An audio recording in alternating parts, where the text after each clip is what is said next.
Hello friends, welcome back. In this video, we are going to discuss about pressure relief valve used in firefighting system. We will see what is pressure relief valve, the application of pressure relief valve, where it should be used and where it is not required. That means NFPA requirement of using pressure relief valve in electric pump, diesel pump with one practical example. Let's start the video. As per NFPA 20, the definition of pressure relief valve is a device that allows the diversion of liquid to limit excess pressure in a system. That means, in general, a pressure relief valve is a safety device designed to protect a pressurized system during an over-pressurized event. That means, any condition which would cause pressure in a system to increase beyond the specified design pressure or maximum allowable working pressure.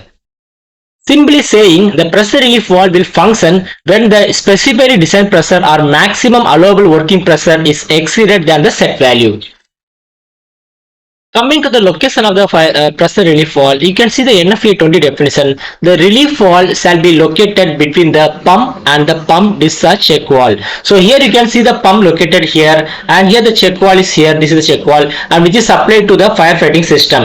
And the relief valve, you can see here we have taken the branch from here, and here it is located, pressure relief valve. Now we will see some additional important points related to pressure relief valve. The first one is it is acting like a safety valve, as I mentioned earlier also. It self-modulates to relieve excess pressure in a fire protection system. It is designed to open when inlet pressure rises above the set value, then closes slowly when system pressure drops below the set value. At pump start, relief valve modulates to relieve excess pump capacity, maintaining positive system pressure at the pump discharge.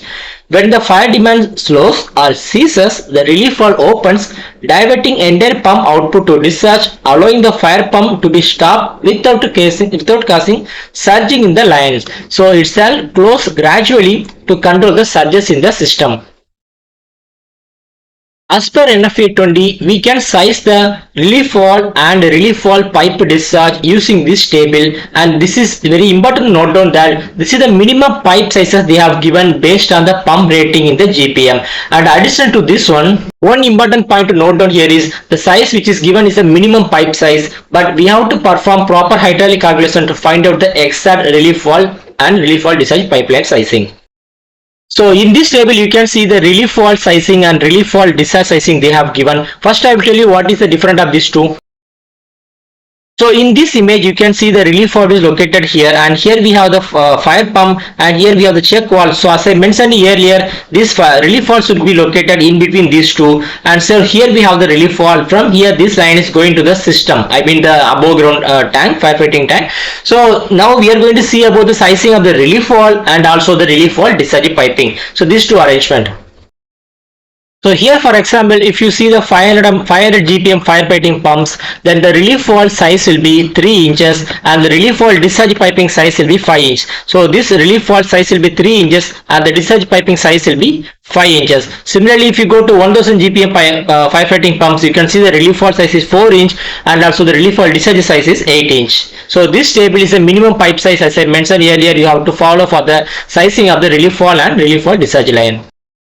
Now we will see some important conditions related to pressure relief valve based on the NFPA 20. The first point is the discharge pipe shall be permitted to be sized hydraulically to discharge sufficient water to prevent the pump discharge factor. So this one, as I told, the table value source is only the minimum pipe size, and you can perform the hydraulic calculation to find out the exact discharge pipe sizing. And a shut-off valve shall not be installed in the relief valve supply or discharge piping. It's very important that we should not install any isolation or shut-off valve in the relief valve line. If the pipe employs more than one elbow, the next larger pipe size shall be used. For example, here you can see, just for example, in this area we have the discharge piping, the line is going like this and which is going continue like this. So here we have more than one elbow in the discharge line. That means, for example, in the 500 GPM pipeline you have to use the relief valve 3 inches and relief valve discharge piping is 5 inches. So as per NFPA 20, since we have 2 elbows in the line, we have to use the next size and we cannot use directly these sizes from the table.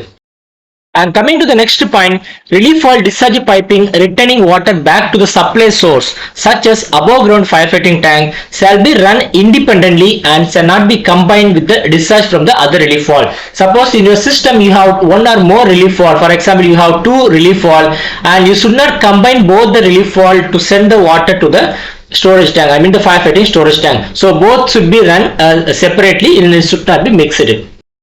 And coming to the next very important point, relief valve discharge piping from a single fire pump returning water back to the supply source shall be permitted to be combined with the fire pump test piping downstream of any control valve. So we will see one small example for your clear understanding. So here we have the water supply from the tank, and here we have the fire pump. So this fire pump, you can see initially I have shown the gate valve, we have the reducer here, and we have the fire pump, again we have the increaser. So here we have the check valve, here we have the test T arrangement. So this full setup, you can see the testing line, because here we have the flow meter and there are two isolation valves located in the front and back side of that one, and this will again go back to the firefighting tank. So here you can see the relief valve will be located in this arrangement between the fire pump and check valve. So as per NFPA 20, it is allowed to combine the system of the relief valve line also with the testing line.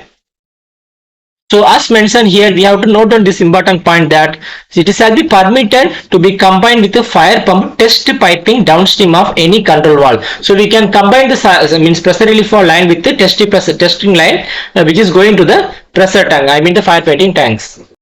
And the final point here is the discharge piping from multiple relief valve shall not be combined with the fire pump testing piping. So if you have more than one relief valve, you cannot combine both relief valve piping line to the fire pump test piping. Now we will see when the relief valve is required for the diesel pump and the electric pump. Before going to that one, we need to understand one important point related to the fire pump system.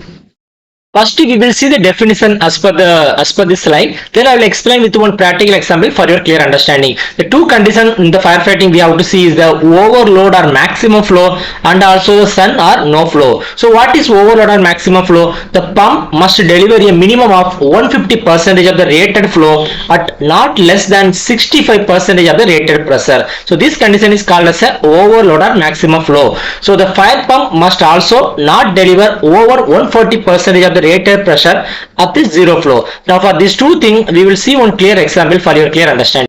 So here in this diagram, you can see we have a fire pump which has the capacity of, this is the X direction, you can see the GPM, and the Y direction you can see the pressure head. So the fire pump has the capacity of 100 GPM at 100 PSI. So here you can see at zero flow, this is the first condition, zero flow or no flow or sun flow. So at zero flow, the pressure must not exceed 140%. So this is called as a shut-off head. And second thing, when the flow is exceeding 150%, at this time the pressure must not be lower than 65%. So this is called as a overload condition.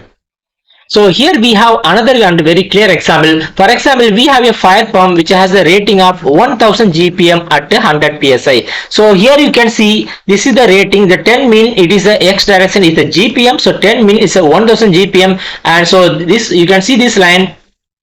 So it is 1000 GPM and 100 PSI. So the first condition at no flow or sun flow. So at zero flow, I mean the zero condition, zero flow condition, the pressure must not be more than 140%. But this fire pump produces the pressure which is only 120 PSI. That means it is acceptable. The maximum pressure is 140 PSI, but it produces 120 PSI, so it is acceptable. And coming to the overload condition, when the capacity reaches 150%, the pressure must not be lower than 65. So here if you see here, this is our rated condition. When the flow reaches 150%, I mean when the flow reaches at this point, you can see this line, the pressure must not go less than 65. So here it is exactly touching 65 psi. So again at 1500 GPM, 150% of the rated capacity, the pressure is not less than 65 psi. So both conditions are satisfying in our case. So this is the first thing we need to understand before going to this point.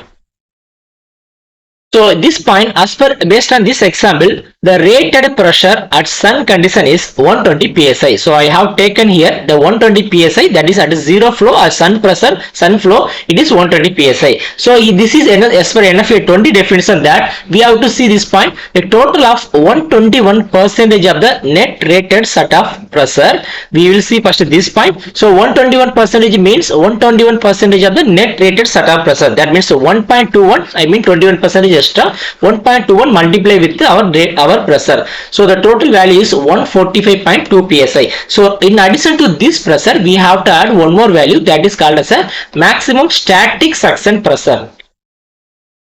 In our project, we have a fire water tank and we have the fire pump room, which is supplying the water to sprinkler system and landing wall and different thing. So in our project, for example, let's consider the total height of the firefighting tank is 5 meter. So with this one, we are going to find out the static pressure.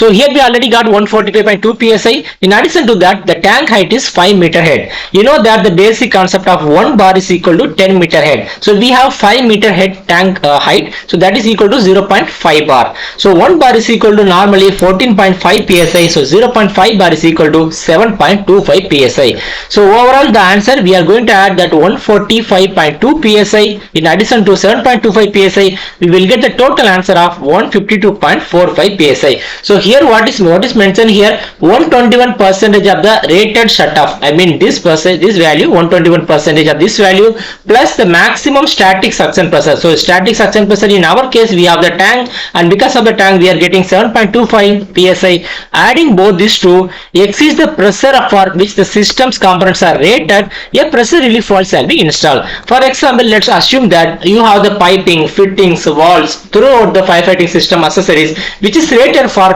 PN10. PN10 means 10 bar or 145 psi. But in this answer, we are getting 152.45 psi. That means your system pipelines and accessories are rated for 125 psi. But this value based on the NFPA 20, you are getting 152.45 psi. In this case, you must provide the pressure relief valve for the system. In addition to that one, we have to see one more special requirement as per NFPA 20, that is where an electrical variable speed pump or diesel pressure limiting device is installed and the maximum total discharge head adjusted for elevation with the pump operating at shut-off and rated speed exceed the pressure rating, again pressure relief valve shall be installed. So what is the requirement of this point? So the definition very clearly says that if you have the diesel pump with the limit switch, again you have to use, and if you have the electric pump with the variable speed pump, I mean you are using the VFD instead of the constant speed electrical pump. So in these two cases, we have to go for the pressure relief valve. The standard specifically doesn't permit the use of main pressure relief valve on the electrical fire pump, except where a variable speed driver is used. In the event of variable speed driver fails, the rated speed can result in system over pressurization. In this case, a pressure relief valve is required. So when the electric pump comes with variable speed, you must provide the pressure relief valve for the system. So final to this one, we are normally installing the diesel engine pressure relief for the diesel engine. The requirement is a pressure relief valve is required by the standard to be installed when the diesel engine is turning faster than normal. We all know that the affinity law from our engineering point of view. So the affinity law, because the pressure is proportional to square of the speed that the pump is turned. So this is relatively a rare event. So if the pump creates pressure less than the pressure rating of the pipe production system components, that means the pipes, fittings, walls, accessories, whatever the firefighting components, a pressure relief valve is not required. So in our project, we have to apply this condition to verify whether we need the pressure relief valve or not. So thank you for watching the video. We will see you again with another interesting topic. Thank you. Bye bye.